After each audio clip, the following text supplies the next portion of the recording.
Now get me to that first video that you did. Right, yeah, so I had been talking to people for a long time. And anybody who's a good friend of mine knows that I've always thought this stuff is bullshit for a long time.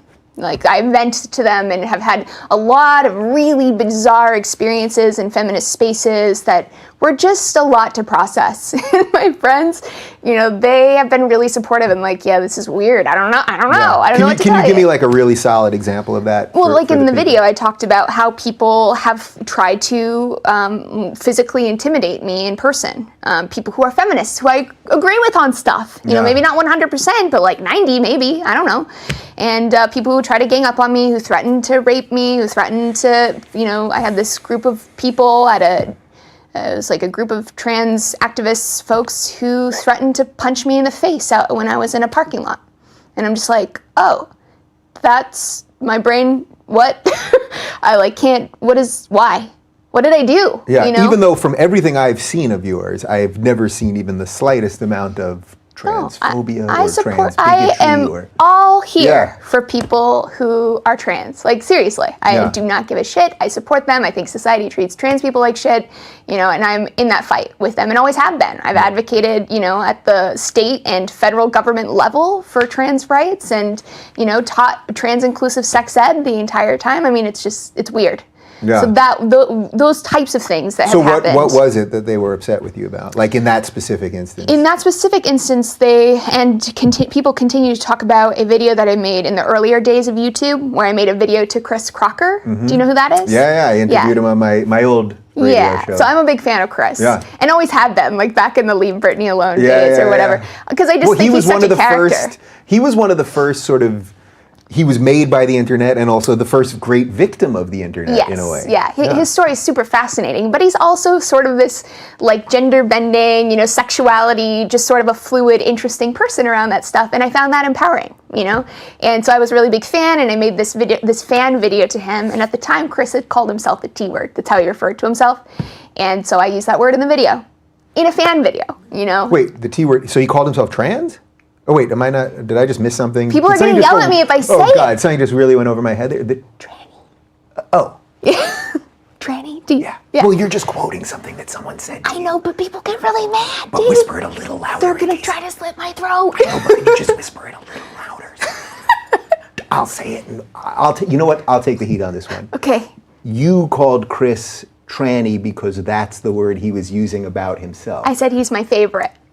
Okay, so you said that Chris was your favorite tranny, a word that he was using to describe himself. It's so silly. I feel so silly. It's so dumb. Even for that, you feel the need to whisper. I know, but look, I have been violently threatened. It's not like we're putting this out on You have to understand, like, I have been violently threatened. Yeah. Many times over this. So what were they angry about? So did they...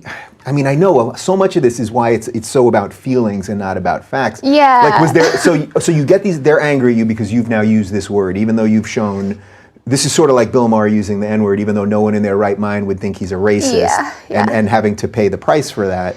It's more about the word. Like, it's all about the language, you know? And I was 17, you know, and I regret it. But at the same time, it's like, oh my God, how many times do I have to be sacrificed at the altar for this? And I've had a lot of experiences like that, just moving through the feminist world and just being shown no mercy. Nobody ever wants to assume that you are just a person who means well, you know? You always mean the worst. It's always that you're a bigot. You know, you are just a racist, you are just a transphobe, that's who you are, and we hate you for it. And that's kind of been my experience moving through this world, even though my whole thing is like, I don't think people should hate people because of their skin color or their sex or their gender identity or whatever. Yeah. So there's just a lot of dissonance. And it's put me in a really weird place. So even though you said a couple times that you always sort of had these feelings, was there ever a moment for you that you really were in it like that? Like, did you ever, because you can almost become drunk with power in a way when these people are going, you know, when they're backing you. I know, but they never backed me. And I've never thought that behavior was okay. You know, if I've ever said anything that came off that way, it was purely accidental or being pressured to talk about it that way, because otherwise I would be, you know, on the firing line. Mm-hmm. But I've never condoned the SJW stuff. And I've never, even though I've said and done a few things that are regrettable, I don't feel that on the whole my work embodies any of that. I think it is very different than that. And I'm very opposed to it. I think it's really toxic and destructive and very hypocritical. So you do this video, you start saying some of this stuff. And really what you, more than anything else, the takeaway from the video is, I want to talk to people. That's literally all the video says. Yeah, I mean, that's... And I think that I want to talk to people because I think things have gotten a little out of control in the feminist sphere. It's super pro-censorship. Like, overtly we are going to campaign to get you censored. And I actually had a friend of mine, a good friend of mine, this is actually, I'm still processing it, a good friend of mine who... is campaigning after I came out with this stuff. A good feminist friend of mine, we had planned to go travel together, and we've traveled a lot together already, who wanted to make a petition, to shut my channel down, or I don't even remember exactly what it was, but it was just like, what the hell? Like, this is someone I'm pretty good friends with. Like, it's very overtly, we don't, like, the goal is to silence. No other opinions should be heard because it's oppressive. I'm oppressive now. So even though you intellectually knew that thing existed, were you shocked when it became that personal? Because I had the exact same thing, even though for me it wasn't talking about feminism, but when I started talking about what I saw wrong with the left and the speech stuff and the Your friends turned on authoritarianism, you? I lost a ton of friends. Coworkers of mine stopped talking to me, but friends. I mean, some people that were invited to my wedding. That's really messed up. Yeah, I mean, same for me. So when you would have those conversations, so I'll just give you one anecdotal thing from myself, and maybe you have one for you. There was one person who I was incredibly close to, and they started telling me privately on text that what a bigot I am and blah blah blah, and I kept saying, "Can you show me evidence of anything that I've said is bigoted? You know me really well. We've been to my house 1,000 times for dinner. We've gone through personal stuff and cried together and all of this stuff." And I couldn't get one example of anything. It's just, no, you're a bigot, you're a bigot, you're a bigot. So when your friend, then starts doing this protest against you, I mean... It's not just friends. Yeah, so were you able to make headway with any of them, or did it all just melt at the same time? I've lost and the reason a lot I'm of asking you this friends. so specifically is because I'm sure you do too, but I get a ton of email about this, that from my audience, when they start talking about this stuff, or they share clips or whatever, that suddenly friends are blocking them or defriending them and all that stuff. Oh, God. What has this world come to? Yeah. Priorities misplaced. You can't even have friendship anymore. Yeah, I mean, for me, I have lost a lot of friends. People who I have let into my home, who, I've made dinner for many times, who, again, we've had the moments, we've laughed, we've cried, who turned on me in a heartbeat. The moment I said that I was against censorship, which is very strange. Yeah. And it's been really hard because it's been like, well, I feel kind of lost now.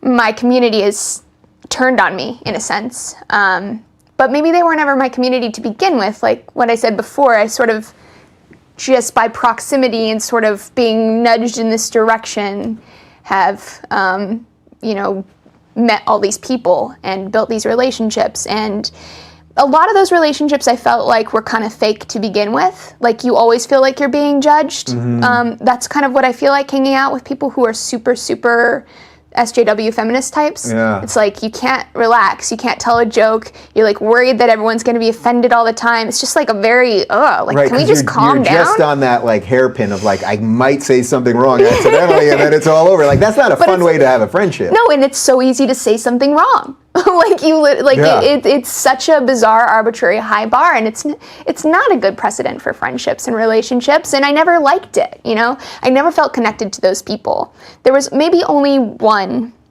or two people that I really felt like we had a connection who turned on me publicly. But then, all these people that are internet friends of mine, who I've never met in person or anything, but who, we share each other's work, we talk online, whatever, also turned on me. So it's been sort of this ripple effect as people just sort of, cast me out of the club. And that's been very revealing, If this is what gets you thrown out, then fuck you, throw me out. I don't give a shit. It's so interesting because just getting to know you in this half hour or whatever, it's like you did this once already in life. You did this when you were 16 or 17. Bingo. And it's then, just a replay for me. It's literally the same exact thing. Yeah. It's like you have this community that is organized around moral principles, and you feel really repressed and shamed and restricted whenever you commit a thought crime, and you have to confess and you have to apologize when you make a mistake, but your apology is never really good enough. You always are deep down an original sinner, and you have to be cast out. You're going to be excommunicated if you make too many mistakes. It's the same exact thing. And so many of them hate religion, but they'll give you original sin, which is a whole other thing. It's these moral systems, they all work the same way. Right, whether they're religious or secular, right. or that's on another note, like that's a big question that I'm trying to figure out is how do we create moral systems for humans without devolving into this trash? Like how do we encourage people to be good people without all of this? Because it seems to come with the territory, in my experience.